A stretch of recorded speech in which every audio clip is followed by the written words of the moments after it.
Hey everybody, Dennis Jernigan here with a couple of Parkinson's moments for you. I've shared this enough over the past few years, but I want it to be known that Parkinson's is not fun. It's no walk in the park for sure. But that doesn't mean I can't live a fulfilled and joyful life in the process of dealing with it. I want to provide tools for those who struggle with Parkinson's, as well as tools for those who are caregivers for those who struggle. One of the things I keep coming back to is choosing to have a right attitude, a positive attitude, choosing to not focus on me, but to focus on the needs of others. Going hand in hand with the positive attitude is just choosing to have an attitude of gratitude. And hand in hand with a positive attitude and an attitude of gratitude, humor goes a long way towards seeing the glass half full, and laughter really is like a medicine to my soul. That's part of the reason I continue to share these Parkinson's moments with you. But before I share a couple of Parkinson's moments with you, I want to tell you about my brand new book, which is going to be available on April 1st. That book, Parkinson's and Recreation 2, No Walk in the Parkinsons. It's actually the follow-up book to my first book on PD called Parkinson's and Recreation, One Man's Journey Through Parkinson's So Far. Both are meant to share helpful insights as to how I deal with PD on a daily basis, but both come with a healthy dose of humor to boot. Would you mind helping me get the word out about these two helpful books? They're very helpful, trust me. I especially need your help in getting the word out about the new book, Parkinson's and Recreation 2, No Walk in the Parkinsons. In fact, it's already available to pre-order in ebook format on Amazon. Would you consider pre-ordering the book for me? The more people pre-order the ebook, the better the algorithms on places such as Amazon. The better the algorithms, the more people are made aware of the availability of these very dear to my heart volumes. Parkinson's and Recreation 2, No Walk in the Parkinsons, is just a fun yet insightful and honest expression of my own triumphs and struggles. I sincerely believe even those whose lives are not touched by Parkinson's would find it helpful in some way. I do have a couple of Parkinson's moments to share with you today. During our family chat last week, the subject of driving and driver's licensing came up. Although I don't think they were inspired by me at first. After reading the brief conversation, I couldn't help but wonder if I was indeed the catalyst. My soon-to-be son-in-law broached the subject with the following statement. It should be required to retake your driver's license test after you turn 65 and again every 5 to 10 years afterwards. One of my sons responded, we should have to retake driving tests every 10 years or something and raise the driving age to 21 or older. Yet another son replied, anyone who runs red light should have their licenses suspended indefinitely.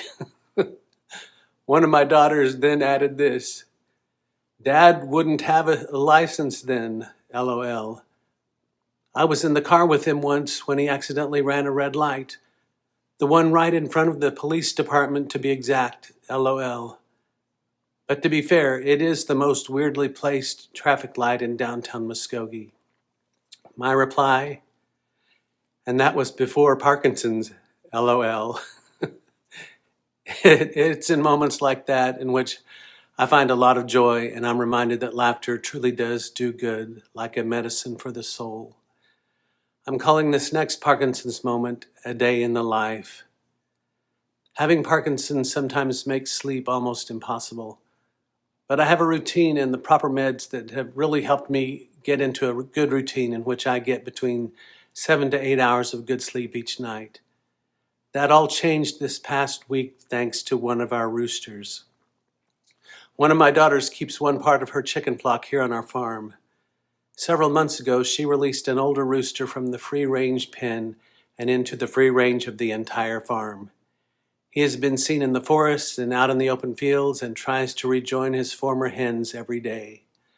To be honest, I can't believe a bobcat or a coyote or a fox or some other critter hasn't gotten him by now. I may need to help those critters out if this rooster doesn't change his ways. Out of the many horses we have had through the years, Only one remains, and she will turn 26 this coming May. During the winter months, I feed her daily to help her maintain her health, and guess who shows up each time I feed the horse? That's right, the run-of-the-land rooster, pecking away at every morsel of grain that falls from the horse's mouth. Without fail, both the horse and the rooster are waiting for me each morning when I wake up. But things took a dark turn last week. Evidently, the rooster has come up with an evil plan, a sinister plan, to get me to feed them on command.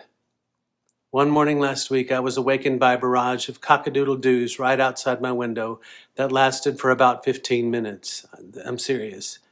He actually woke me up a little after 7 hours of sleep, and this did not make me happy at all. I have surmised this rooster has the uncanny ability of knowing where I sleep, what car I drive, and just happens to show up whenever I am anywhere near the house or barn. Apparently, it wants to be fed before the sun has even fully come up. But nay, I say. See what I did there? Melinda told me she had been awakened by the mischievous yet clever bird as well. I told her that if the rooster comes to my window and crows the next morning, I might have to get the BB gun and shoot at him to scare him away. She said I should put the sausage man out there like the one I got for our granddaughter Tilly, who lives in Australia. And just what is a sausage man, you may be wondering? When our Aussie granddaughters came for a visit a couple of years ago, Tilly became fascinated with something we take for granted here in the USA.